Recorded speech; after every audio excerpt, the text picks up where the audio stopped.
So, good evening and what's going on, people? Welcome back to another stream. And tonight I'm John, and I've got two Chelsea fans who are still celebrating after last night's fantastic Champions League win. First off, I've got Saj. Good evening to you, Saj. Good evening, you all right? I'm fantastic, absolutely champion. And how's things with Taron? How are you today? Yeah, very good. Obviously, since yesterday. I mean, still, like I said before we started filming, just crazy. I can't believe what really happened last night. Just so many talking points today. But yeah, how are you doing? Okay. Wow, it is, man. You know, I mean, that's second only one in Champions League in history, sort of thing. So big up to you guys, sort of thing. So, guys, I was going to say, if anyone watching my channel, can you please smash the likes up and also subscribe if you are new. If you've got any questions for Saj and Talon, don't hesitate, and they'll be happy to answer your questions, sort of thing, which I think is amazing. And yeah, let's start off with Saj. I mean, last night's game, Chelsea, Tuchel played three at the back, his usual system. He started on Werner, Havertz as well. Kante came in as well, and Rudiger started as well. What do you think of the team lineup? It was near enough the team that I wanted him to field. There's obviously like the set seven at the back that are usually like unmovable and our best team, and the front three are quite interchangeable. So Mason Mount and Werner were 100% shoo-ins. They had to start that final, and then it was between Havertz or Pulisic with the last position in the front three. And at first I was thinking maybe it should be Pulisic that should start because we're going to be playing on the counter attack, and Pulisic's probably our second fastest player after Timo Werner. But Tuchel proved me wrong again. He's been doing it all the time since he's come in. So unbelievable manager, unbelievable night. But yeah, brilliant. He is a fantastic manager. There a lot of people haven't heard of him who is PSG. I thought he's going to take a sabbatical when he got sacked by PSG, and then when you get a Premier League coming into a club, you cannot turn it down, though, can I? I mean, I love the Italian league, but you cannot turn the Premier League down, can you? Really, sort of thing, you know, because you only get one shot of it. If you turn it down, then you've had it. So, and let's move on to Taran. Same question with you. Yeah, I mean, the lineup was pretty much how I expected it, completely to the player. The one debate was, like Saj said, will it be Havertz, Pulisic, or even Hakim Ziyech, who's known to turn up in a lot of big games this season. He scored 2 goals against Man City. Abraham and Giroud, maybe Giroud could have had a shout today, but I don't think they really are an option. The back three was a bit of a talking point as well. Who would play right centre-back? Would it be Reece James or Azpilicueta? They've tended to rotate, but I think Reece James was in there to kind of deal with Ollie Watkins and Jamie Vardy, who like to run the channels.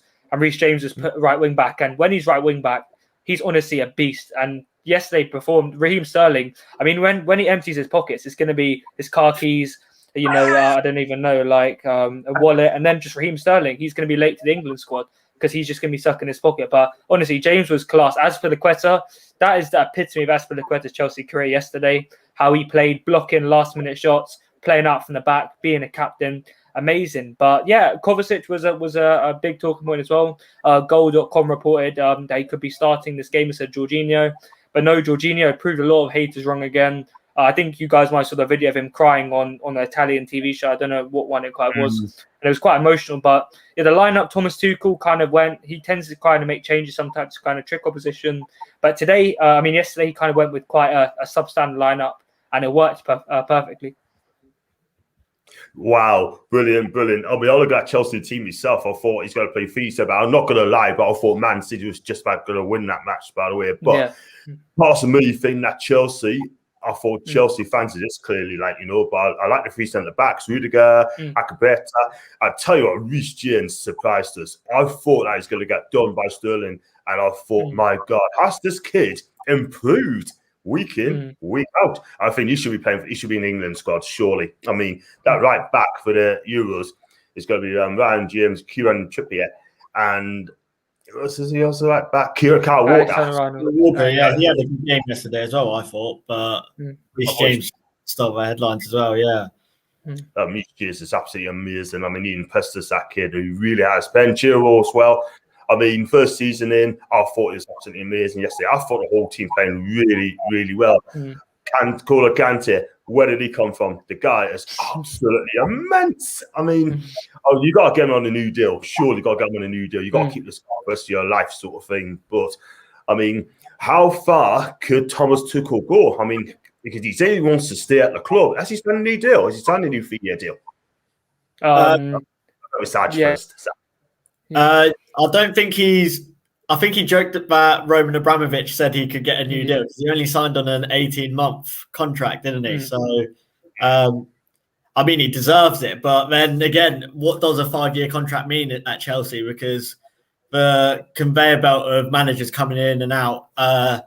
If say he was to have a below standard start to next season, he could be out the door before we know it. So, I mean, the new deal secures him the money, but I don't see him going out the door. But we really do need to. Sorry about that. We really do need to kick on from here now. So Thomas Tuchel, I think we really need a new striker, and then a born finisher, and then that is the Premier League's a goal because we haven't won it in so long. That is the one next that we really want to go and chase for. Sure. And I'm going to call on to a striker to take in a minute. I mean, Talon, who's been your man of the match yesterday? Yeah, I mean, that's a very good question. I'd say I'll give it to Thomas Tuchel, personally, man of the match. But if it was a player on the pitch, I'd say it's between 3 players. I'd say N'Golo Kante is definitely the guy who was nominated by UEFA for the 4th Champions League game in a row. I mean, Ballon d'Or shouts right now, I don't know, but it could be an option. I mean, Ben Chilwell yesterday, Riyad Mahrez has been in red hot form this season, and he looked like Dan James yesterday, in my opinion, and Riyad Mahrez really wasn't up to scratch. Another player who played well, obviously, Reece James is another option. Kai Havertz, what performance, honestly. If there's one game to prove to the fans that you are the real deal, is when millions of people are watching on TV in hundreds of different countries. But I'd say my man of the match personally would be Ben Chilwell. I know a lot of people are saying N'Golo Kante. Yes, that's just a standard N'Golo Kante performance to me, in my opinion. Every game he's doing that. He didn't really get a goal and assist. So Ben Chilwell yesterday, he was man tight to Mahrez the whole game. He stopped him from cutting inside. He made last-ditch shackles from Kyle Walker. And if he wasn't on his game, Walker would have gone past him many occasions. Mahrez would have whipped the balls to the back post, would have probably got a goal and assist. But yeah, Chilwell was literally, this is the player that we spent 50 million on from Leicester. People were doubting him.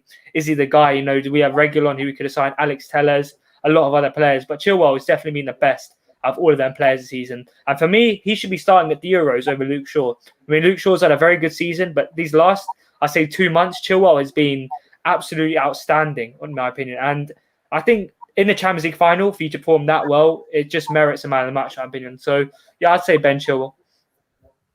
Yeah, I could have chosen about 5 or 6 that day. You mentioned Chiro, Kante, I could have Rudiger. I thought, as Christensen, when he came on the pitch, I thought he was absolutely awesome. And, that's the best I've seen him played in Chelsea. And, up front, you've got Havertz as well, sureness. And you've got, Werner should have scored as well. Again, missing big chances as well. I got some comments, by the way. I've got James, Newcastle fan, Chelsea, I believe. And you also got Sam, Chelsea fan, Pep overthought. I thought you overthought his tactics yesterday. 1 shot on goal yesterday. And that is not Man City. That is not a Pep team at all whatsoever. I got James going, Guardiola overthought and City ran out of ideas. I thought that myself. They definitely ran out of ideas. Now, I don't normally say that on a Pep team. And I got Sam Gain. I think Tuchel played his best team and Pep played into our hands, changed everything. Don't understand Pep. Like to try to overload the left flank, but James and Appy were brilliant. I have to agree with that. And Rudiger was awesome too. He was awesome as well, Rudiger. I tell you what, he has improved, Rudiger. I mean, what do you think of that one then, Saj? Oh, it's a strange one with Rudiger, isn't it? Lampard didn't favour him, and all the Chelsea fans seem to make him the scapegoat for our downfall towards the end of last season and midway through this season. He fell out of the team. But yeah, I forgot how good he was. Like, he's been unbelievable since Tuchel's brought him back in. Honestly, the biggest leader in the team. He's the driving force. He loves to get in the other opposition players' heads. He's unbelievable. He's really showing what we brought when we signed him 3-4 years ago now. He was meant to be one of the next big things. He was wanted by the biggest clubs, and we were the ones that got him. Yeah, no, he's been quality, but I think in the back three, he's really helped out as well because he's got the cover and he can go run into the flanks with his pace when he needs to be. And yeah, he's just been unbelievable. And playing out with his feet as well. He used to be a bit shaky under Lampard with that. So seeing him being so calm and composed, it's been brilliant to see, actually. Yeah, I mean, he's been absolutely awesome. And I love the talent football, as you know. I mean, I watched his career when he was at Roma, and he was one of the young talents there, sort of thing. But obviously, Roma are a selling club. And once Chelsea come in for you, there's Roma. There's nothing Roma can do about it. Now, Jose is at Roma from next season. So it'll be very interesting to see how he does. And I think his stock is high in Italy, and I think he'll do well at Giallorossi. So I've got some more comments here. As long as City make believe treble has been stopped, I celebrate. And that's Sam getting Rudiger's shithouse. And I've got Sergio Pep is losing sleep over Tuchel. Aguero said he wouldn't leave until they won in Champions League. I can remember that very, very well. Guess that's a statement that didn't hold the water. And Michael Richards come out and said that Thomas Tuchel will not win the big trophies, that sort of thing. How wrong he was last night. And I've got Sam again, seeing Aguero crown was ice on the cake. He's on his way to Barcelona. James, lads, is Chelsea a local club? If not, how did you start supporting them? And I'm going to ask the first question to Talon. I don't really know, to be honest. I've been supporting them my whole life. I grew up with Chelsea running through my veins, really. And I think my blood's actually blue. Seriously, I think my blood's actually blue. My family are all Chelsea fans. And yeah, I say the love really started when I was in year 2 in the UK, when my friends were supporting Chelsea a lot. My family was supporting them. So I started watching the games and literally I've become addicted. I've watched every single game since I was 8 years old, every single League Cup game, Premier League game. I've been going to the games at Stamford Bridge. I do a lot of commentary on my podcast on different YouTube channels now. So yeah, I guess my love for Chelsea just grew more and more. I just feel a connection with the club, and I don't think a lot of people can really feel that. People that don't really like football can really feel how it feels to love a club. It's more than a relationship, more than friendship, in my opinion. It's just a connection.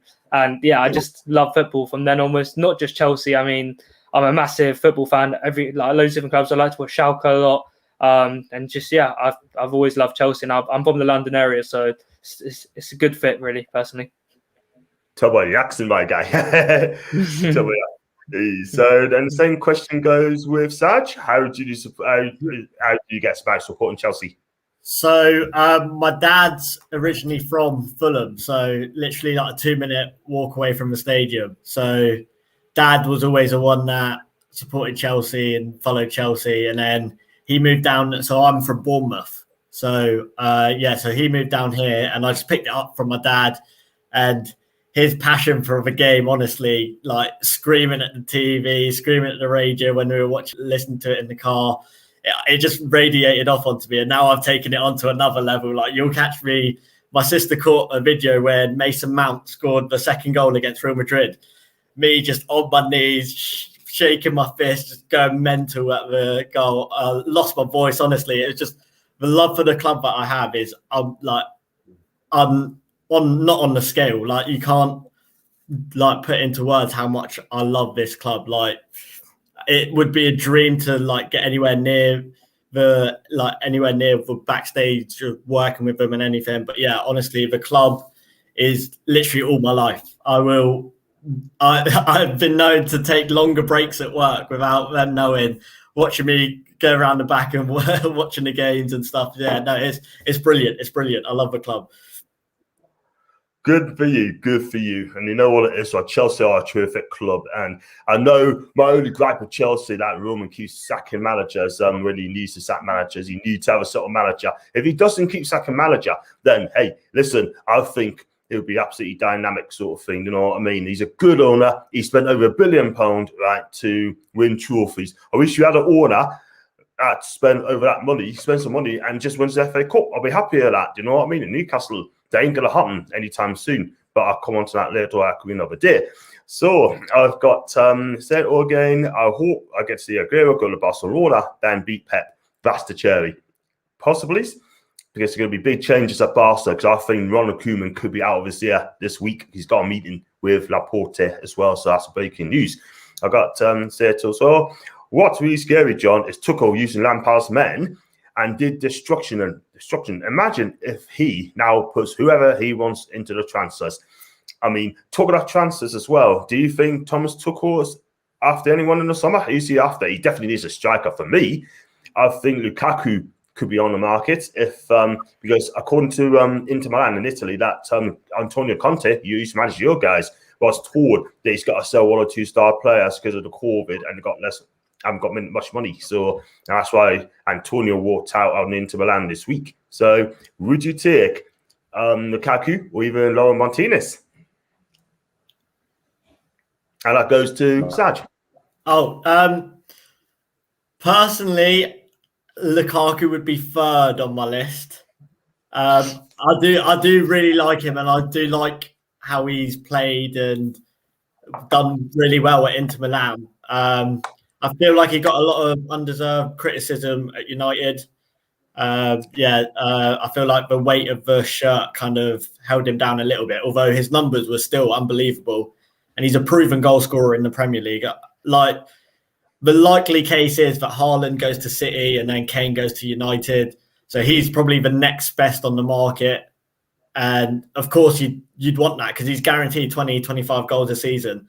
And I feel like getting in a known goal scorer will also take the weight off of Werner's shoulders.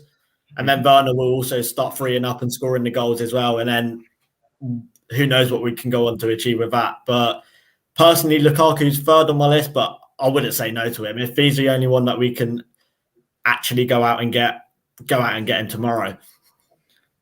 Wow, fair enough. And same question goes to you, Talon. See, I think me and Sarge are going to get along quite well because that's similar with me. I think with Lukaku, yeah, I think he's a great goal scorer, but the stuff that people don't really see is what Werner does off the ball. I know maybe the goals don't really come. Is Werner going to be stretching the defence and opening up the run for Havertz to run around behind Zinchenko? Is he going to be stretching defence the whole game, dragging Stones out of position, dragging Diaz out of position, making other players thrive, like Kante winning the second balls? I don't really know if Lukaku can do everything that Werner does right now. Yes, people think it's simple to just add a goal scorer into our team, going to fix everything, but the thing Werner does can't really be excused, and it's a lot to another player to do. Do I think Lukaku is a similar profile to Werner? No, not in my opinion. I think he can hold up the ball well. He'll be more target man, whether someone who will switch the fence like a Mikel Antonio, like a Pierre-Emerick Aubameyang. I think that's the type of player. Tuchel likes fluid players who can play quick, interchangeable football. I think Lautaro Martinez is definitely an option.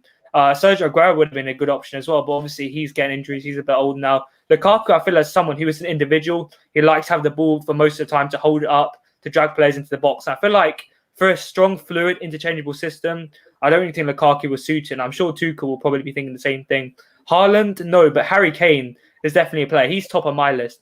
Whether it's not going to happen 100%, I don't think it's going to happen. Matt Law has put it like a 1% kind of chance at the minute, and I don't think Daniel Levy is going to sell to us. But Harry Kane, honestly, his goals, his assists, his work rate, his interchanging of positions with Heung-min Son and Lucas Moura and Ali, I think he will be the missing puzzle, a missing piece in this jigsaw, and we'd be a dangerous team next season. The Premier League would be a simple task if we had Kane, in my opinion. It would just be that perfect. But I don't think Kane's going to happen. I think Lukaku would probably be the most likely. I know it's not for me. It's not for Sarge. Maybe a lot of Chelsea fans are kind of agreeing to it. But we'll see what happens. I mean, I wouldn't even say a striker is top 5 list at the minute. Kai Havertz, maybe he's not scoring a lot of goals, but I think this guy really has the potential to play in that position. He's almost like a hybrid, like a 9.5 at times. I really think we should focus on DM, in my opinion. Maybe like a Tchouaméni from Monaco, maybe a Declan Rice, which Thomas Tuchel was apparently interested in. A DM who can do what Jorginho does, but also offer that defensive solidity to allow Kante to bomb forward even more. I think that would be the missing puzzle as well in this missing piece in this jigsaw. A centre-back could have been an option, but Tuchel, I think, is happy with Rudiger and Christensen. Thiago Silva is about to sign a contract extension, according to Fabrizio Romano. We have Mark Guehi coming back. We have Ethan Ampadu. We have a lot of players who can kind of play that role. So I say a DM is probably top 5 list, but I mean, Lukaku definitely looks like a formality, as you said, John, with the whole Inter Milan situation. Yeah, I totally agree. I mean, you can get some good money for Lukaku. You'd probably get, 100 million for Lukaku. They're not going to sell Lukaku at anything less than that, according to reports lately as well. There's no way. Harry Kane, I mean, I can't see Daniel Levy going to sell him to you guys. There's no way. I'll be amazed and astonished if you have done that, because he's not going to sell to a top 4 club, unfortunately. But, I mean, for me, Haaland, maybes. But if I was a Chelsea fan, I mean, I'll probably bring Lukaku back, sort of thing, because, listen, he'll come back and prove the doubters wrong. So we have to see what happens on that. But I would quickly go and say Jorginho as well. And Jorginho, he's played for Napoli. I'm pleased for him, chuffed for him as well. First season wasn't the greatest. I knew it turned up, sort of thing, and he's done fantastic. So big up to him. And Thiago Silva, I wish him speedy recovery. He's a champion now. I mean, you got to give Thiago Silva another year, would you say, Saj? Another year? 100%. I think, personally, he should be up there in the talks about the signings of the season. He's transformed the defense. Even under Lampard, when we were still leaking goals, you could tell he was the standout player in that back four that Lampard played. He just reads the game so well. He's there before the ball's even there. He knows where it's going. He's stopping it, and he's just the cool, calm, collected defender that we need amongst the feistiness of Rudiger and the youthful optimism and enthusiasm of Christensen and Zuma, all of that lot. They've got the young enthusiasm to go and jump into tackles. He's the one that can hold it off in the middle of the back three, and he just sweeps up the play so well. He always in the right place. The amount of times, like even yesterday, the ball fell into the box in the first 30 minutes that he was on, and he was the one clearing it away or heading it away. Against Real Madrid, the same. It's just easy pickings for him. And to think we got him on a free just because he was aging, he doesn't play like he's 36 years old. He looks like he is a 30-year-old that knows that he is in the prime of his game. He's such a classy player. He needs to sign on for sure. Yeah, people say that 35 at the time, 36, he's going to get found out in the Premier League. But listen, Thiago Silva, I rate Thiago Silva very, very highly. I mean, he reads the game like a book, like you said, so he's no slouch. And he just at the right place at the right time. And Talon, do you agree with that? I'm sure you do. Thiago. Yeah.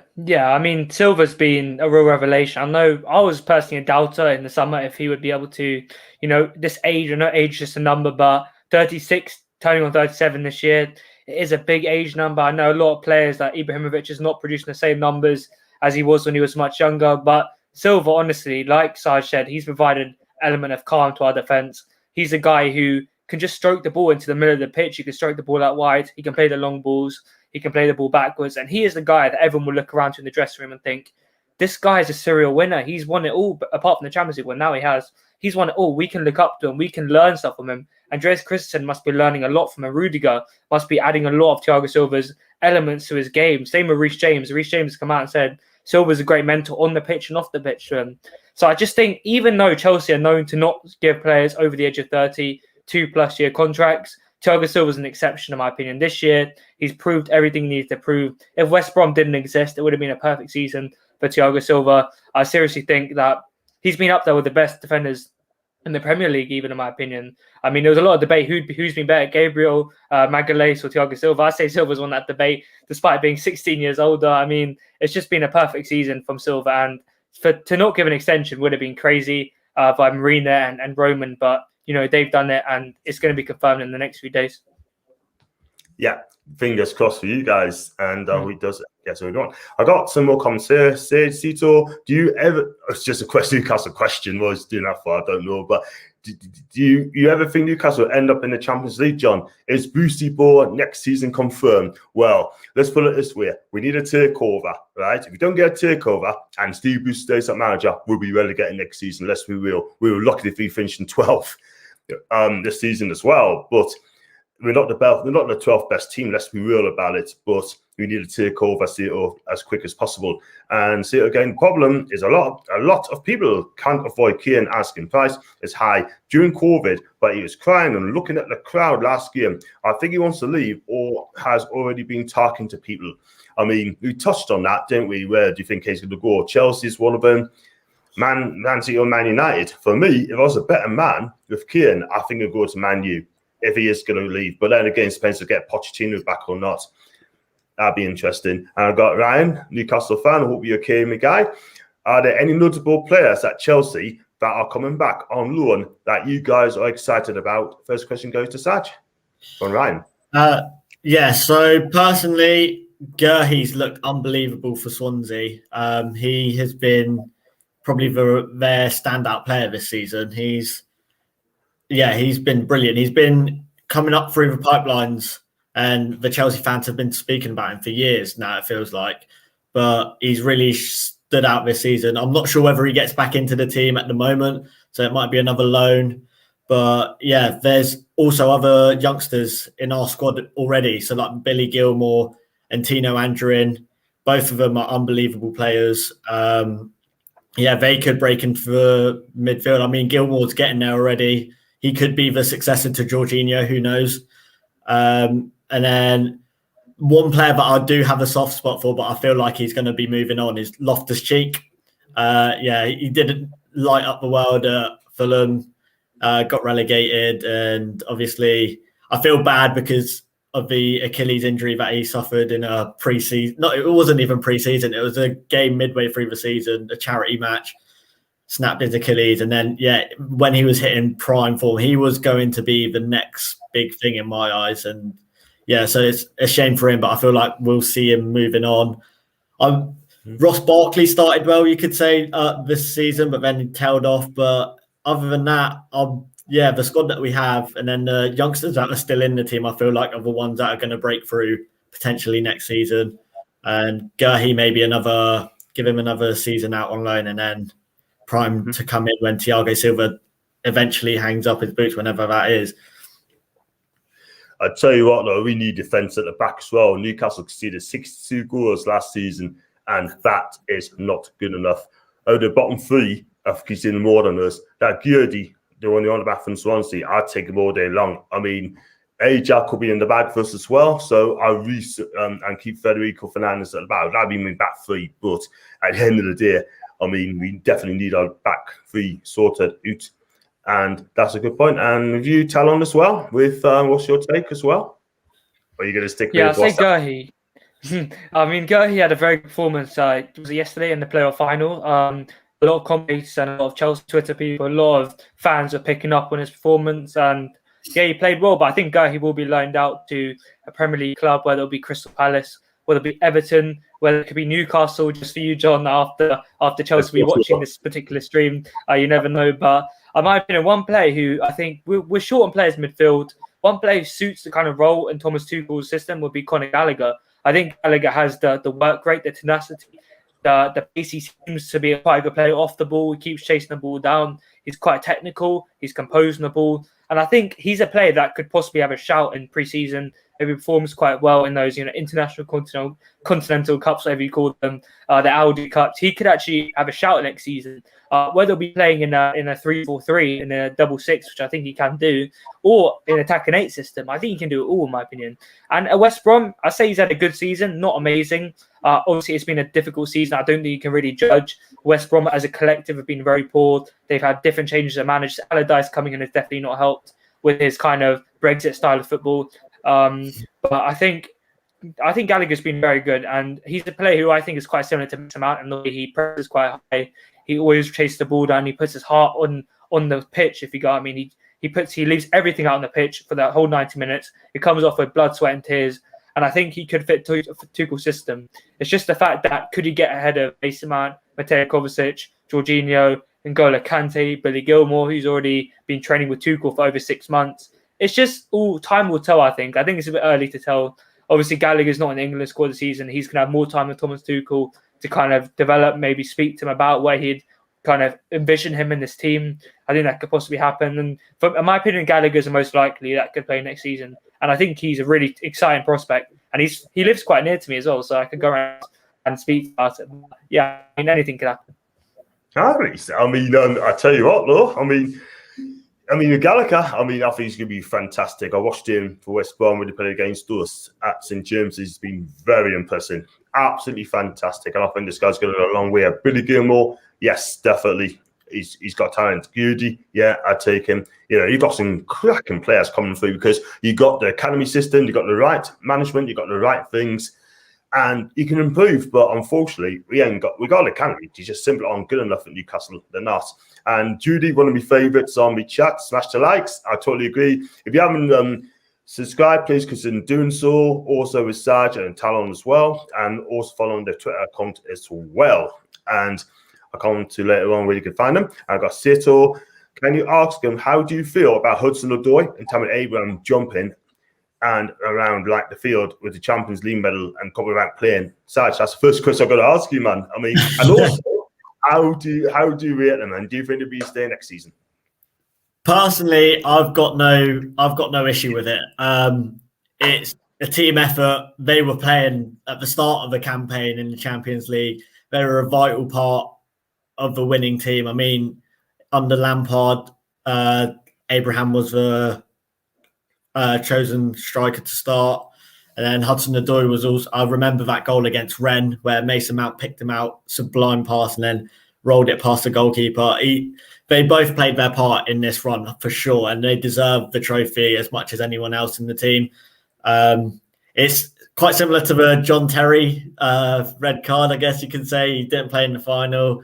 But yeah, no, I've got no issue with it. It shows how much they love the club. They're boys that have come through the academy. It was really nice to see that picture of all the academy boys with the trophy. It was just, yeah, that was one for the Chelsea fans. That, and Abraham and Hudson-Odoi are one of the other standout ones that have come through the academy as well. In terms of next season, I don't think Abraham will be there. I feel like Tuchel isn't really a fan of him, and he's obviously opted for Havertz in the striker position, Giroud in the striker position, and then he got injured against your boys, Newcastle, and then ever since then, he just hasn't had a look in really. So it would be a shame to see him go, because that goal against Norwich when he first came in, he got criticised for missing the penalty in the Super Cup final. It would be brilliant to see him stay and make it a success at Chelsea, but I just feel like he's at the time in his career now where he needs to be starting, playing week in, week out, because he should be in that England squad. He's got the talent to be in the England squad, but he hasn't been playing enough.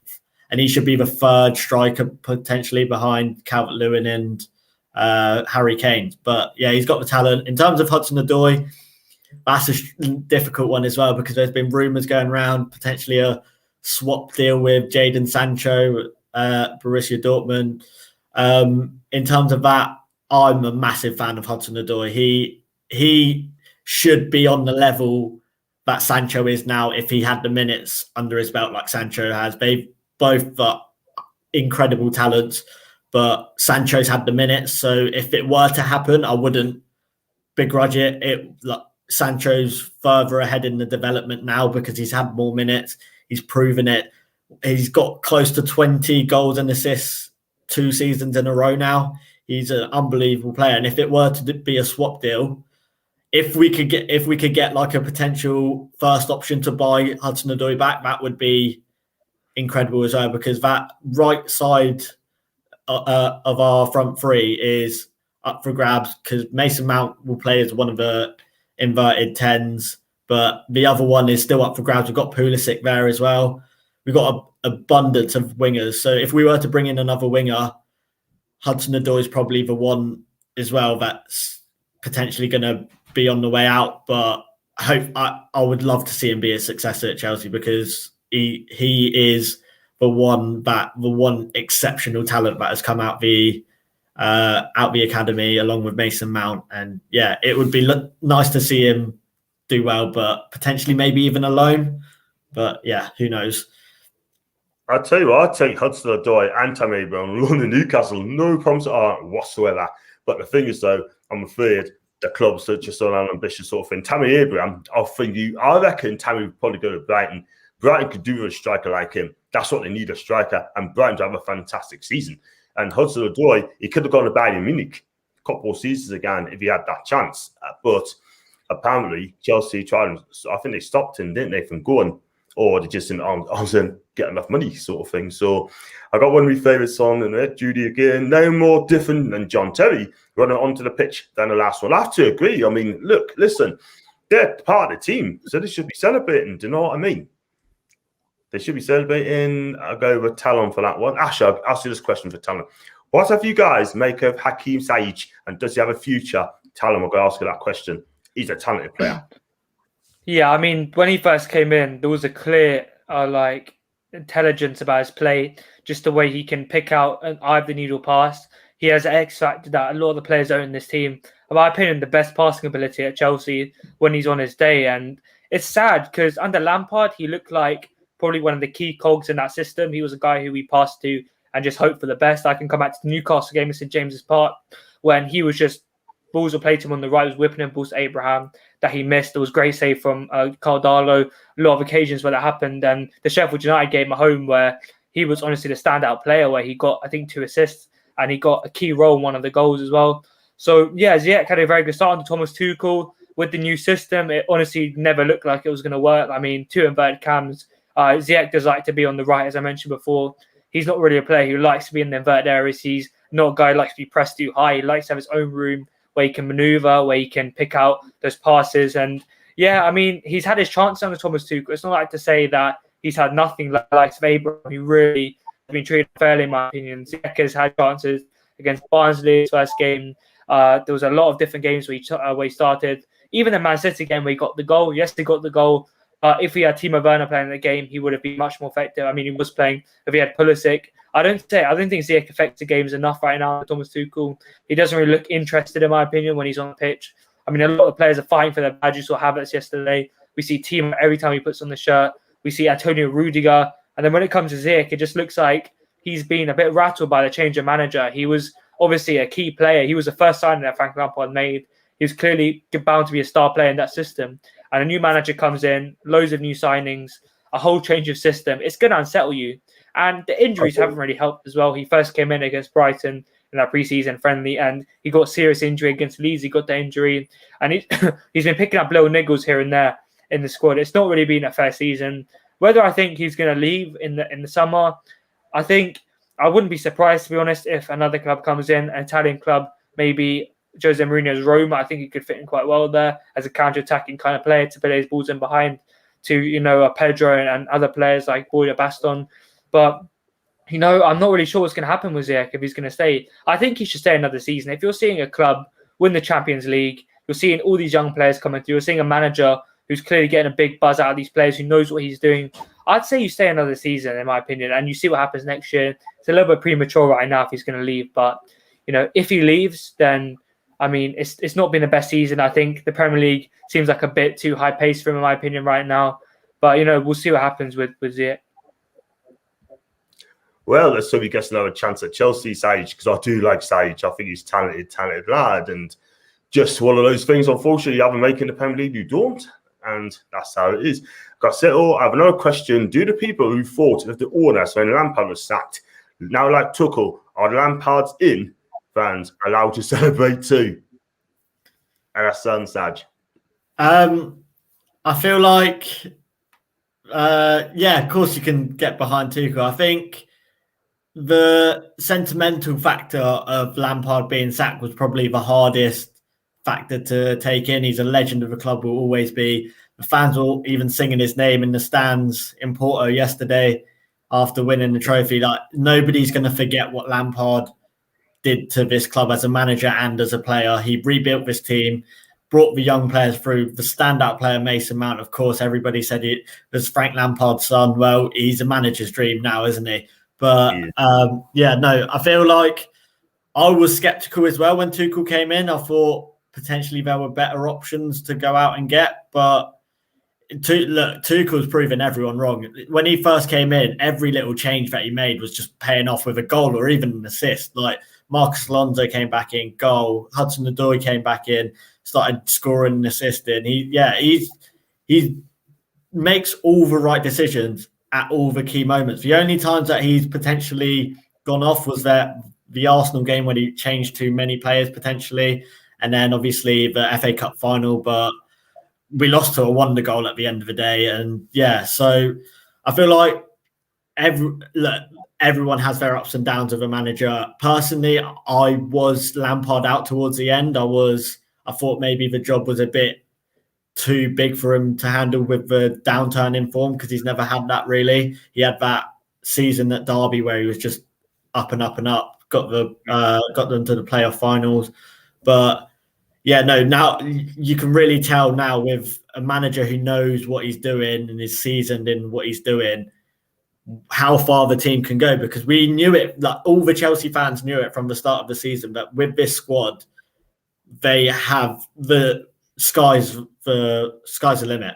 Like honestly, there's nothing that this squad can't achieve, and the fact that they've got their first trophy, and it's the biggest one in club football. Who knows where this club can go now? Like we could go on to win everything. Who knows?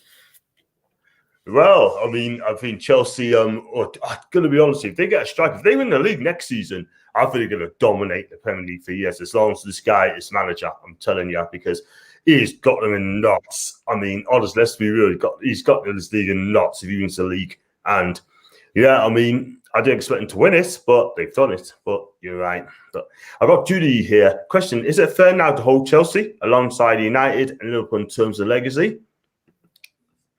Tell them. Yeah, in terms of history, definitely not, in my opinion. Man United and Liverpool are the benchmarks of where we want to be as a club. You know, the way Liverpool are being run, where if you forget about the Super League, John, with John Henry, the way they sustainably make transfers, they earn a lot of money from winning trophies, from finishing in the top four. They don't really take a lot of money out of the kind of ownership of the club, Fenway Sports Group. I think that is kind of the benchmark of how I want Chelsea to be in the future, not relying on Roman so much, earning our success and being a sustainable club. But yeah, Man United have been, maybe not in the recent history, but you know, before the 2000s, even under Sir Alex Ferguson, 2013 and behind that, they were unbelievably the powerhouse of English football. And the last 8 years have been difficult for that club, but I don't think you can kind of say Chelsea are better just because of a better span of 10 years. Do I think in the future that Chelsea will be better? 100,000,000%. I think this club right now is going in a direction that I want. The players we have, we're not kind of, if you think back to 2017, we're signing players like Zappa Costa, like Drinkwater, players that are kind of for the short term. But right now, I think the board are signing players for the future. We have Havertz coming in, who's going to be a good player for us, hopefully for the next 10 years plus. We have Timo Werner, who's only 24. We have Ben Chilwell, who's not even in his prime yet. I just think the crop of players have academy coming through the squad. I think it's set up for success in the next 10 years or so. Maybe yesterday I didn't celebrate as much as I could, because I just have some kind of feeling that the next 10 to 15 years are going to be a domination by Chelsea. That's kind of where I see Liverpool, Jurgen Klopp. I mean, do you guys think that Jurgen Klopp is going to be the manager of Liverpool for so much longer? Even with Van Dijk coming back, it does kind of look like the kind of style of football they're doing, it's kind of the wheels are kind of coming off a little bit with injuries, with players losing motivation. Mo Salah, I don't think Van Dijk's injury is to do with Mo Salah and Mane's dropping form this year. They don't really look as interested as they have in the previous years. I think Man United, obviously, if they stick with Ole Gunnar Solskjaer as their manager, honestly, like you said earlier, Sage, with Frank Lampard, they have such a talented group of players over there. With a manager, it doesn't really look like he can steer the wheel. So I don't know, but I think Chelsea, honestly, with Man City, could definitely be the new Liverpool and Man United of football. And I know it's to do with money a lot. It's to do with a lot of money and the ownerships of the club. But these clubs are still finishing in top four. They're bringing through academy crop like Phil Foden, like a lot of players in Man City that I think I should think of Phil Foden right now. Chelsea obviously have a lot of players coming through. And I just think it's set up to success in the next 10 years. Man United Liverpool's era could be ending in the Premier League as the big guns. I know a lot of criticism from Gary Neville about the Super League drama. You know, these clubs are supposed to be the kind of, you know, the inspirations, the kind of the teams that the smaller clubs look up to. And it just kind of seems like the wheels are coming off of these clubs and we're kind of going up to the top. Yeah, I mean, I think Chelsea are back, and no doubt about it. Now you won the big one there. I think you're going to win some more trophies on the Tuchel many, many years to come. And you're right, but they are a massive club, Chelsea. There's no doubt about it. But I've got Judy here, really happy for Chelsea. I have a friend called Josh who passed away from brain tumour a few years ago, who's Chelsea fan. The club supported him and players, sent videos, had tear in my eyes last night. My condolences goes out to your friend Josh, and I hope that condolences goes to his family and you as well, Judy, and I do apologise about that. Judy, hi Leila, Ryan, Santa John, Chelsea plays in blue, Chelsea playing white. I love that. We ran the match from yesterday. We did take Lukaku Chelsea. We spoke about that. He said we've been on the list. Yeah, I couldn't believe that was Reece James yesterday. That's a settle. But Man City have also had the Sterling curse last year, but he kept blasting balls over the crossbar. This time, Reece bullied him like a schoolboy. And just off cuff, what are your thoughts on Brentford's promotion yesterday, guys? Start with you, Saj. Personally, I'm really happy for them, actually. Like, I wouldn't say they're a rival. I mean, they're close to us, like geographically, but they're not a rival to us. They've been playing great football in the Championship. I've watched a lot of them. Ivan Toney, what a player he is! He's definitely got a Premier League move coming for him. Even though they've been promoted, I can see him going to a bigger club, maybe a top 6, top 7 club. He is top level. He is a great player. They did beat my hometown club, Bournemouth, in the semi-finals of the playoffs. That was a bit of a bitter pill to swallow for a lot of people down here. But yeah, no, Brentford are a great club structurally wise. With the new stadium, I feel like they deserve to be in the Premier League and give it a shot, especially after last year. They were probably one of the best teams and obviously didn't get up because of Fulham. Fulham have been just a shambles, really. If Brentford came up this season, I feel like they would have given it a better crack at the whip than Fulham or West Brom did. But what can you do? They're there now, and I back them to stay up next season as well, to be honest. I'll do as well. I mean, not only Brentford are back now to stay up, and I'm going to back Watford as well to stay up as well. So that does look good to Newcastle United as well, because I think they're going to struggle next season because they only got a £10 million budget. That's all he's getting, £10 million budget in the Premier League. And for me, most managers are just whacked away. But not this manager, because I'm telling you, if he doesn't start well this season, he is done. I'm telling you, he's done. And I've got some more comments here. Last point, a Super League team won the Champions League. So I guess now it's Porting and Ryan as well. Oh, can Brentford keep Tony, who just spoke on that one? Possibly, maybe not. But we had Tony at Newcastle, and Rafa Benitez sold him because he didn't think he was going to make it. And it just goes to show, you take a chance, and that's what happens. I didn't think he had a chance. But Ryan, does Kante have a chance of winning the Ballon d'Or this year? Or does it depend on the France and Euros? Yeah, I think it definitely does depend on if France win the Euros. If you think back to Luka Modric in 2018, yes, Real Madrid won the Champions League that year. They beat Liverpool, and then Luka Modric had an absolute storm of Euros, World Cup, with Croatia. He scored banger against Argentina. He got to the final, which they lost to France. I think it was 4-2.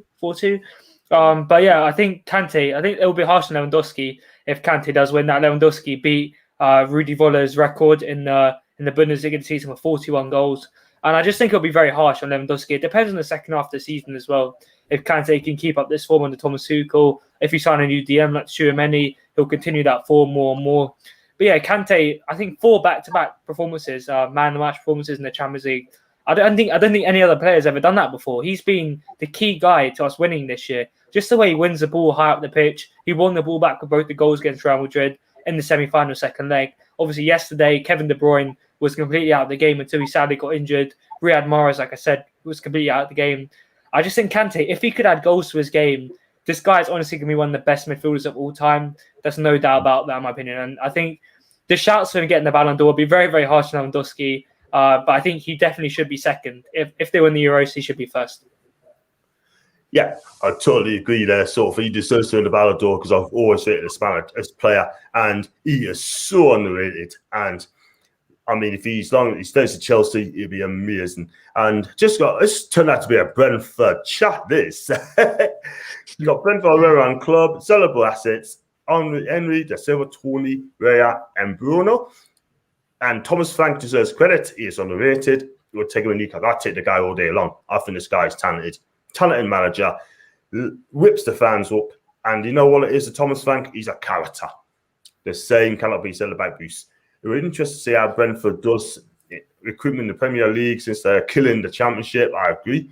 Do you know Brentford signed Bruno, Tony Watkins, Bahama, Henry, Janet, Raya for 10 million combined? Wow. And they made, believe it or not, guys, I checked it yesterday, 127 million pounds in player sales. They sold 9 players for 127 million.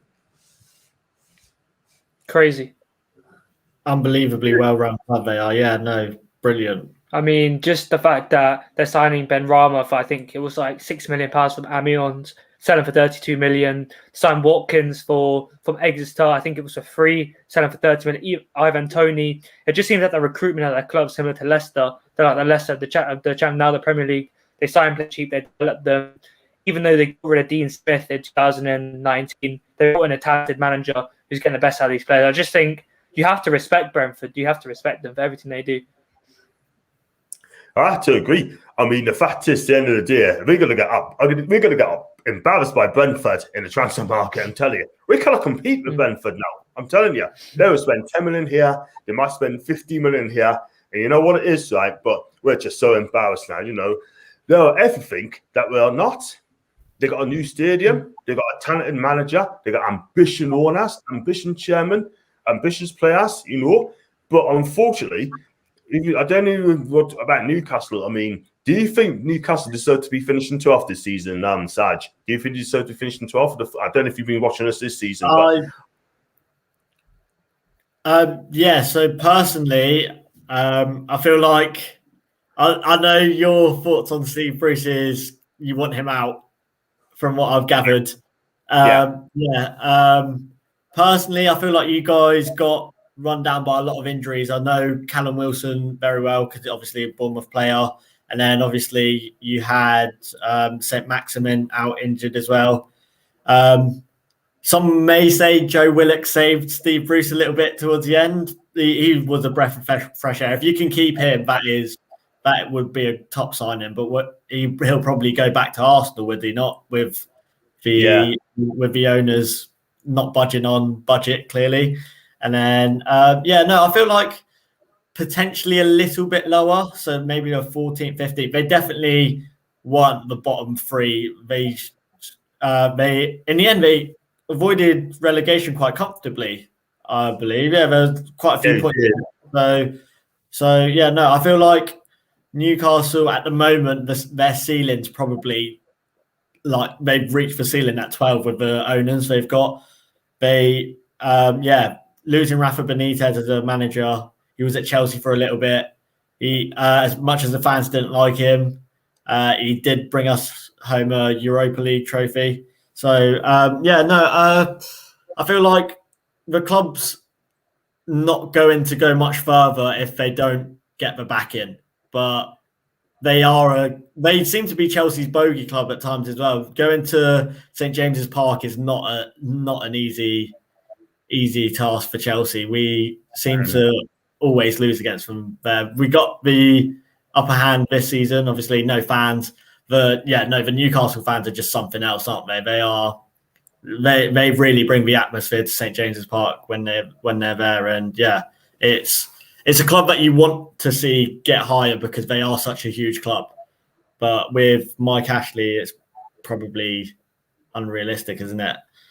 Yeah, I totally say well said. I totally agree. We had him for 14 seasons, right? And he had 2 relegations under him. We've been relegated 4 times before Ashley took over the club, right? And that's 2 relegations, 14 year. 3 near misses as well, by the way. And a couple of 10 finishes, 12, 13, so that sort of thing, you know. But, I mean, Talon, do you think Newcastle will be taken over eventually? I mean, I don't know if you heard the news about being taken over. We got arbitration going ahead next month or just over a month's time. Do you think we'll beat the Premier League in a takeover? Because what they're doing, I just think they're being arsey at the minute. They don't want us being taken over. And we as fans deserve to be over.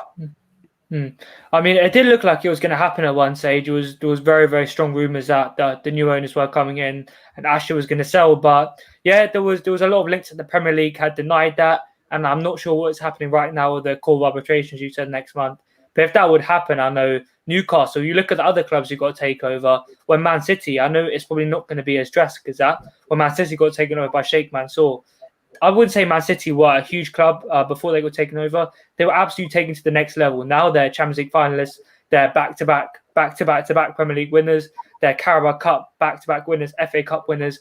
They seem to be winning everything right now just because of investment. If Newcastle can invest like they could, I think the potential in the club is huge. The stadium looks like it can. The fans really deserve it. I think there's a lot. The players right now is a promising crop. You have good players like Saint-Maximin and Wilson, like Sarge said. Wilson is a very, very good striker. If you can add a little bit to the defense, if you can buy some new centre backs, new pair of fullbacks, maybe new midfielders with the takeover, I think Newcastle could get back up to the top 6. Back in the Alan Shearer days, back in the former days when Newcastle were really up there as a heavyweight club. But yeah, I think the new manager is definitely needed as well in this takeover. There's a lot of great managers on the market at the minute. Zinedine Zidane, you have Pochettino could be sacked at the end of the season. You have Allegri, I think is going to Juventus. And I think Newcastle does have a potential on building blocks as a club, and it can happen. It's just if the Premier League will accept these new owners. I think the Premier League are very tight about this since the whole Man City situation with the breaking of FFP, with everything that's happened with that club, how they've shot up from, I'd say, quite a minuscule club to one of the biggest clubs in Europe. So we'll see what happens. But if Newcastle, that could happen to your club, then yeah, you could be up there with the likes of Arsenal, and Arsenal and Spurs could be back down under where they belong. Yeah, I totally agree. Because the thing is that the Premier League, I don't know if you know, the Premier League want to protect the Big Six. The 14 clubs after this Big Six, they don't want to know, right? But they know they got money in the top 6, and they don't want the other teams upsetting the top 6 sort of thing. But the bottom line is, I mean, if we go to arbitration, I can guarantee one thing: we'll win that. The takeover will happen. The Premier League can't do now about it. And let's be honest, the sky is the limit for Newcastle United. So, got more comments here. Do you know in 18-19 season, Brentford's gone 3 with Watkins, Mopai, Benrahma, and guess what? They sold them all, and they made some good money for them as well. Good evening to Paul. I hope you're okay, mate. He's my watch-along partner as well, and I will not be reading that as well. So, you know that he's winding us up on that one sort of thing. So, yeah, I mean, so back on to Chelsea, and I'm going to talk about your best manager for Chelsea. Saj, I'll start with you. Who's been your favourite manager in your time? I'm going to go Antonio Conte. He really brought the passion to the club. He was a breath of fresh air when he came in. Obviously, the 4-0 against Man United was the highlight of his time, I think. That was brilliant. Up against Jose Mourinho, the fans telling Mourinho he's a snake in different terms, less friendlier terms. It was brilliant to see. Like, the love that he had for the club obviously isn't there anymore because of the way they sacked him, and he might have went to court with the club or something like that. But he was genuinely my favourite manager. So we played such exciting football. It was counter-attack, quick football. We had Hazard, Willian running the wings back when Willian was good.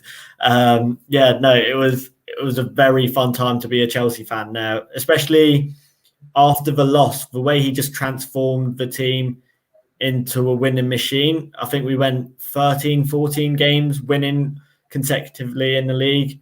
He really transformed the team. And again, 3 at the back, he changed it to a 3 at the back, and it really worked the treat. The passion that he had for the club, just unbelievable manager. I genuinely think he's probably top 3 in the world right now, manager-wise. He went and transformed into Milan as well. He is really a top manager for sure.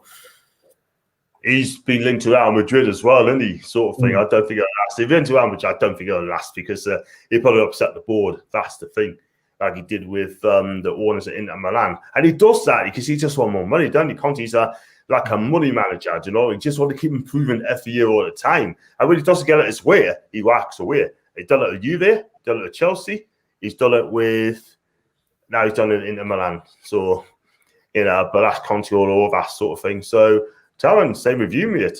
Who's your favourite manager in your time? Yeah, I was going to say Conte. Obviously, Conte brought us a lot of happy days. I mean, he revolutionised English football with that 3 at the back system. A lot of teams tend to play that now. I didn't see it much before Conte kind of came in. We see Brighton playing it. We see Thomas Tuchel now playing it. We see Tottenham sometimes playing it. And I think he did a lot for the English game. He showed that overseas managers can have a lot of passion, and they can really prove that they are true Chelsea, some people like to say. But I'm going to throw a spanner in the works. I'll say Roberto Di Matteo, just purely for the fact that he came in in a broken season with Andrew Villas-Boas. We had a lot of potential for Villas-Boas to kind of be the next big man, to take us back into the glory days and bring younger players into the club. Di Matteo came in mid-season. He won a CFA Cup with that goal against Liverpool. Not the goal he didn't score. I mean, he managed to win against Liverpool. He masterminded that insane Champions League win with his captain out, with Ivanovic out, with Bosingwa starting right back. It was just absolutely crazy Champions League win. And to go back to that, I just think Di Matteo, he brought in Eden Hazard to the club as well. I know it probably was Marina or Roman, but the fact that he was the guy who probably spoke to him on the phone, brought one of my personal favourite player of all time into the club. I just think Di Matteo deserves so much respect for what he did. How he was sacked was very unjust, in my opinion. A few losses here, there, and class manager. I think Sarge might have seen it at the interview on Chelsea TV with Di Matteo, Salomon Kalou, and I think it was Paulo Ferreira. It was released a few days ago. And you just see Di Matteo. He's such a genuine, down-to-earth, calm guy. And he won us our first ever Champions League title. So I say Di Matteo is just absolute class act and a class manager. Yeah, I mean, he's done well when he came in, sort of thing, But listen, he wasn't given a chance. I mean, to sack him after he won the Champions League, to do that, I think that's disgraceful for me. Do you know what I mean? I think that's wrong. But going back to AVB, he's been linked to Lazio, by the way. I think yesterday, whether that's true or not, I don't know. I don't know if you heard that, but linked to Lazio. So that'll be very interesting to see how he does that if he goes there, because obviously Simone Inzaghi's left them to join Inter Milan as their new coach after 22. Yeah. But for me, I mean, I do like Gianluca Vialli. I think he's been fantastic. Sarge, I don't know, was quite young at the time, but he was pretty good. Ruud Gullit, he's the one who transformed the whole thing. When Glenn Hoddle left, Ruud Gullit's come in and he just totally changed Chelsea, and then it just followed down the pyramid as well, playing beautiful football. So I do like, as a player, I like Ruud Gullit. Not sure as a manager though, but there you go. So, I mean, who's been your favourite player, Sarge, with you? Who's been your favourite player for Chelsea, a legend? That is. I've got to say Didier Drogba. It's between Drogba and Hazard, but Drogba he was the ultimate big game player. Every single big occasion as a child that I watched Chelsea, he was the man stepping up, scoring the big goals in the finals at Wembley, Mr. Wembley. He ran the show he loved scoring against Arsenal as well. You've got to love a player that loves scoring against Arsenal. He's, just the ultimate big game player.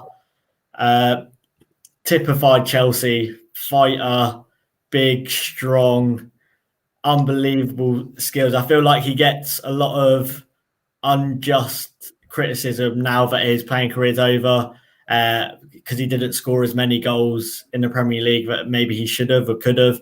But you've got to remember he didn't have penalties as well behind Frank Lampard. His goals could have been through the roof with Chelsea. But he just was Mr. Chelsea all over. And the fact that he was the villain 2008 Moscow, getting the red card, not being able to step up for the final penalty and decisive penalty, and then written in the stars 4 years later, scores the equaliser, gives away a penalty. A lot of people forget about that in extra time, and then scores the winning penalty. It was just written. It was written in the stars for him, and what a player! What a player! I mean, I love to do a job back. I mean, first season, he wasn't that great, but other than that, he was absolutely amazing. The guy's a killer. He's an absolute killer, scoring goals, and you know what it is? They haven't got a player like him, and it'd be tough to replace Didier Drogba. Do you know what I mean? What a player, him. I've got Town. Who's your favourite striker in your lifetime? I think my top four kind of would be. I know I just sound like a Chelsea fan who's only been supporting us for like 10 years, but Cesc Fabregas definitely, just purely the character he was, the way he plays high on the pitch. He always had the X factor in the team. He was a guy who we could rely on in situations where it got difficult. Fabregas would probably be fourth. I say Drogba second, Drogba third. Obviously, Drogba, big game player. If you see that poster, where is it there? That's Drogba scoring past Manuel Neuer. Very, very small poster, but he's been a big game player. Frank Lampard, second. This guy was a monumental goal scoring midfielder. I don't think there's much more to say about how insanely good he was for our club. But number one, Eden Hazard. I mentioned it earlier. When I started to grow up, the best, honestly. Sometimes the managerial flaws that we had, Eden Hazard just covered them up. When we had Gus Hiddink come in, when we had Maurizio Sarri, who, in my opinion, didn't really have a game plan in the final third of the pitch, Eden Hazard was that player to just rip through West Ham, to rip through Arsenal in the UEFA Europa League final, and just get big goals for us. And you could see when he left last season, it was a difficult transitional phase for us. We had players like Willian trying to fill his boots. It really did not work in the final third. There's rumours of him coming back at the minute. I don't know if I'd rather take him back at the minute, just purely for, I think he's hit a stone wall in his injury kind of career. Does he still have the kind of agility and balance he used to have at Chelsea? We used to rip through teams on his own. I'm not sure. But Hazard, honestly, this shirt right here has Hazard on the back of it. And this guy was honestly a legend. Every single game I watched him, he dropped at least a 7 or an 8 out of 10. And like I said, when we were down, when we needed a goal, Hazard would get a late goal against Wolves. He would score a late goal. He would pick up the ball, drive, try and create, try and get an assist, and just be the key player for us. And he did that for 9 consecutive seasons. So I think, yeah, Hazard is definitely my favourite ever Chelsea player by a long distance. Would you take him back for Real Madrid? Yeah, nah. Personally, no, I don't think so. £40 million for a 31-year-old injury prone. I think sentiment would definitely come into fact. I think Roman could potentially do it after what happened with the whole Super League drama to gain back the trust of the fans, to bring him back. I think it could happen, but I'd rather take Willian back just for the fact that he wouldn't want to be the star man. He'd come in and play maybe 5 games a season. He'd be a squad player, he can play many different positions. His wages would be significantly lower. He doesn't seem to get as many injuries. I just think Willian would potentially be a better player, but yeah, Hazard coming back, not for me. I think we're going past that as a team now. We seem to be developing as a unit now, not as a team who relies on individuals such as Hazard, such as Costa, and it seems to be a good team unit. Pulisic in his press conference yesterday, Azpilicueta kind of reiterating the team bond that they have at the minute at this club and how it's kind of developing. So yeah, I'd probably not take Hazard back. I know I sound like after bigging up so much, I sound proper villain, Chelsea villain, but that's kind of how I feel. Wow. And I'll tell you what, Hassel, you fleeced him at what, £87 million? I think that's a 125 million, yeah, out in the end. Wow. You got to do the deal. I mean, you got the best years out of him, but Real Madrid just cannot do it as well. Do you know what I mean? I would have took the money and took Benzema as well as part of the deal as well. Benzema's doing well at the minute in Madrid, so wow. And Willian, who's been linked with Chelsea as well, by the way, he's been linked again. He wants to come back to Chelsea, doesn't he? Because he's not well liked at Arsenal, apparently. He's been having a tough time at Arsenal, isn't he, Willian? Yeah, very tough. Tough time, but end of the day, he hasn't been delivering sort of thing. Bella Chelsea Football Club. So, being there for an hour and 10 minutes early, just a couple more questions. Where do you think, Saj, Chelsea will finish next season? I know it's early, but where do you think? That is a very tough question, Matt, because without me obviously knowing the signings, you know what? I'm going to be a brave, optimistic Chelsea fan. I say we're going to win the title next season. We've got the winning mentality now. Going back to the Hazard point, before the game yesterday, I probably would have taken Hazard back just so then there's another winner in the club that knows how to win trophies year in, year out, and just give back air of confidence to the players. But now I feel like they've broken the barrier of winning the first trophy as a team at such a young age as well. Like the average age of our team must be like 23, 24. It's really, really young. They've got through that barrier now. And yeah, the league's the next big thing. And let's say we're going to win it next year. I predicted we'd win say by hook or crook, I said we'd win the Champions League when the group stage came out. I put it on my Instagram story, put it out there, got a lot of criticism for it. But yeah, that got reposted yesterday. I took a screenshot of it. And I said, I told you all. So let's say, yeah, let's go big. We'll win the title next season, get a striker to take the pressure off of Werner. Havertz developing, unbelievable, such a silky player. He's going to come into his own next season. And yeah, we've got so much potential. It's just we had that funny 5 minutes in the middle of this season, and yeah, that's where the season tailed off for us, and it was the top 4 battle from then on. But yeah, I really do see us challenging for the title next season, and I think we'll win it next season, to be honest. bold move. I think you probably do. I wouldn't put it past you, sort of thing. You can get a striker in. I wouldn't put it past it. Do you know what I mean? I think Tuchel take it all the way, and the same with Tauan as well. Who do you think's going to? Do you think you're going to win it next season, or do you think top 4? I mean, I think it's only acceptable after winning the Champions League that you're going to win the Premier League next season. It's not even just like 2012 when it seemed like it was kind of the curtain raiser. I mean, the curtain's kind of drawing for a lot of the players. We seem like we're developing more as a squad. Saj said it perfectly that we've kind of gone past the barrier. I mean, we've lost 2 FA Cups in a row. It wasn't easy for these players, but these young players have known what it's like to win now. I know there's a lot of talk about players, whether they have a winning mentality at all. And I seem to say this whole squad clearly does now. They know what it's like. Next season, it's going to be difficult. Man City are going to be, eager to kind of get back at us and kind of win it. Again, Liverpool are going to have Van Dijk and Gomez back, whether it'll be, returning from injury similar to Loftus-Cheek this season with Hudson-Odoi as well last season. I don't know what's going to happen, but Liverpool are going to be really hungry with Jurgen Klopp. They've signed Ibrahim Konate, who's actually a very good young player. It's going to be difficult, but honestly, I think Chelsea can do it next season. 100%. The way we're looking at the minute, like you guys said, if we can get a striker who can fit the role of Werner and also score goals, then I see it. If we can sign a new DM who can do a bit more than Jorginho and also provide everything he does on the ball as well, I think it's acceptable. Whether we stick with the system next season is going to be a difficult question. I mean, Tuchel clearly doesn't favour a 3 at the back usually in his career. He likes to play a fluid, transitional style of football.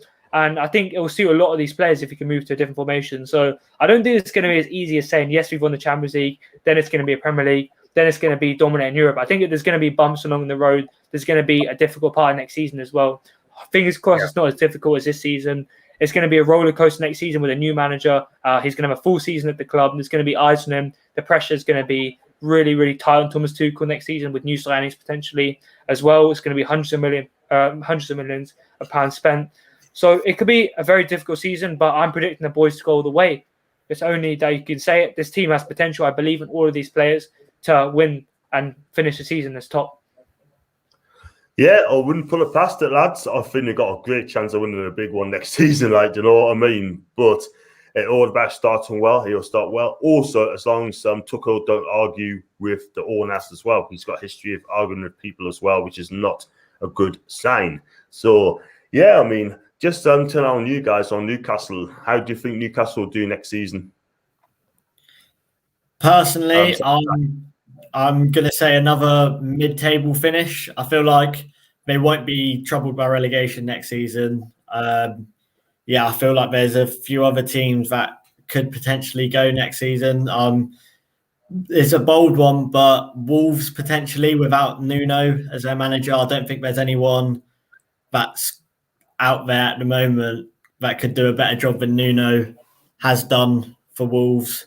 Their squad's quite old now. I know they've got Fabio Silva as a striker, young striker. Obviously, Jimenez is going to come back from injury, but Wolves are my dark horses to go down. And then obviously you got the usual candidates such as Burnley and Brighton. But I think Newcastle will be a lot more comfortable next season, and they'll probably finish in and around Brentford mid-table, maybe do a Brentford, Newcastle, Leeds, that sort of like mid-table area where it's so tight, like one win gets you up to 9th, the one loss and you go down to 14th. But in and around that area, I can see Newcastle finishing there again. And then should the takeover happen, then who knows what can happen with the club. And same question to you, Talon? You probably agree. Yeah, I think it's all about the back of the transfers, what will happen. I think with this squad right now, with only, like you said, £10 million invested, I think it's going to be a similar season next season. If injuries could really affect you, if Sam Maximin picks up another injury, if Wilson, else you won't have Joe Willock to rely on next season. It's going to be difficult, but I predict maybe similar to Sarge, maybe a 15th to 10th place finish next season for Newcastle. But anything can change over the summer. If the new owners come in and big investment, a new manager can come in, even Zidane, I mean, it's very unlikely, but if the new owners come in, you can't really deny it from happening, then it could be a very good season. But there's a lot to come since then. There's 2 full months of transfers, of changing of owners, of Euros, injuries, what could happen to the Euros. Maybe Sir Maximin, I don't know if he's been called up by the France kind of squad, but if he can shine, some of these players can shine, you can earn a lot of money and maybe invent a new transfer. So what's happen? But I think it's going to be quite similar to this season. I don't think he won't be picked for France yet, though, because he needs to work on this end product. If he gets end product right, ASM, he'd be absolutely fantastic. But he's being linked with Roma and Arsenal as well. And Mike Ashley's put a price tag on him, £70 million. And we'll not get £70 million for this guy. Absolutely no way. 50 maybe. But at this moment, he will stay, but he does not want to be fighting relegation every single season. So we need a big improvement. And the alarm bells are ringing. And the trouble with Mike Ashley, our owner, he doesn't care. He doesn't listen to people. You know, he loves to take risk. And that's Mike Ashley all over. But I've said it for years now, and I'm not going to keep on saying it, I'm afraid. So there you go. So for me, we've got to start well. If you don't start well, he's going to be on a pressure boost. But we've got to be in the Premier League. You want to take over. That's why I do not want to make my club. So for me, I'm going to say borderline mid-table. That depends if ASM stays, Wilson stay, Dubravka and Gord's been awesome as well. So I was going to say we're going to wrap up this show, but yeah, what I can say is one question I've got to ask you as well. I've got to always ask the people as well. Do you enjoy coming on my show, guys? Yeah, brilliant. I know Scott recommended me on here, so I've been following your Twitter for quite a while, and yeah, I've really enjoyed it. You've got the commenters talking about Brentford, but that's all right. No, it was fun answering questions, and then obviously talking about the victory as well yesterday. It was, really good fun. Thank you for having me as well. Champion. And Talon as well, same. You enjoyed it? Yeah, I think your questions are spot on the money, always great questions that make me think, and they're really enjoyable conversations that we will have on this channel. I think, the live chat deserve a lot of credit as well, full of energy. I mean, this guy isn't very happy with Layla at the minute, but apart from that, everyone is just really happy and really asking very intuitive questions. So this channel, I'd love to come back on it again. Obviously, Sarge, you can could be a guest on my podcast, my Chelsea team podcast. Be great in the future. Yeah, 100%. I'll reach out to Twitter, and obviously John in the future, we can collab again. But yeah, thanks so much for having me on, and hopefully we can do this in the future. Definitely. I mean, listen, you're always welcome to come back on, guys. If you want to come back on with the show again, that'd be absolutely amazing. It's open show, open channel. Just let us know, and I'll definitely fit you in within the next couple of days or something, that sort of thing. And also, one other question as well, guys. Where do we find you on your podcast? Where do you find you on Twitter? Start to do Saj. So personally, I don't have a podcast. So I'm currently studying. So I've just finished first year at uni, studying sports journalism. You can find me on Twitter, Saj_Rahman_. And yeah, that's pretty much where I'm at the moment. Maybe, who knows, podcast in the future, but nothing at the moment. I'm just focusing on my degree at this moment in time. But yeah. Good man. I don't blame it. I hope you pass all your exams, Saj. I really do. Thank you. And Saj, Talon as well. Where do you find you on Twitter, and where do you find you? Obviously, see you down there. But do you have a podcast? I believe you have one. Yeah, so my Twitter handle's in the kind of blue box, CFC Taron. I post all of my YouTube kind of stuff on there, my Chelsea analysts, everything like that. My Twitter videos for the Chelsea Social, all on there. But yeah, my podcast, you'll find it on Spotify and Apple. It's called the Perfect Hat-Trick Podcast. We talk about all different kinds of topics, whether it's Julian Nagelsmann, whether it's Chelsea, whether it's analysing Wolves and the new manager. There's a lot of new content, exciting content for the Euros and pre-season coming up on there. And yeah, I'm Sarge, definitely. I'll reach out to you to come on soon. And yeah, me and my co-star talk a lot of Chelsea stuff and a lot of different stuff. I'm sure the live chat, everyone here will enjoy it. I can tell there's a lot of football crazy guys and fans and ladies, everyone like that on there. And they'll all kind of enjoy the podcast. But yeah, I think they're evolving in next season. I'll be live from Stamford Bridge doing some kind of reporting for the podcast, kind of similar to Blue Fans TV. So yeah, it should all be very good. But yeah, thank you for the shout, and yeah, hope you can all tune into my podcast. Absolutely fantastic. Check out his channels. It looks absolutely fantastic, and he does the things well. As you well know, I do like breaking news. I do transfer updates while I get a chance to do it. I do player ratings. I do press conference reaction. I do a watch along with the Toon View poll, and I interview other fans like you guys, Man U. I've done the championship interviews as well. So, and I'm on tomorrow on the Four Horsemen show, which is a bit of fun. And then Tuesday, I'm going to interview Claire Williams, Manchester United fan. This will be our third one with us. And on Wednesday, I'm going to interview Calcio supporter called Jake for Italian football, because I do love Serie A, and this will be my first one. I'm going to do the Serie A review for the whole of the season. And his club, he supports Empoli, and they're promoted back into Serie A. So that'll be fantastic games. Guys, thanks so much for coming on. And, it's been a pleasure. I've been honored to interview you guys, and love to come on your show soon. And thank you very much for joining in. Thanks for having me. Cheers, John. Up the chill.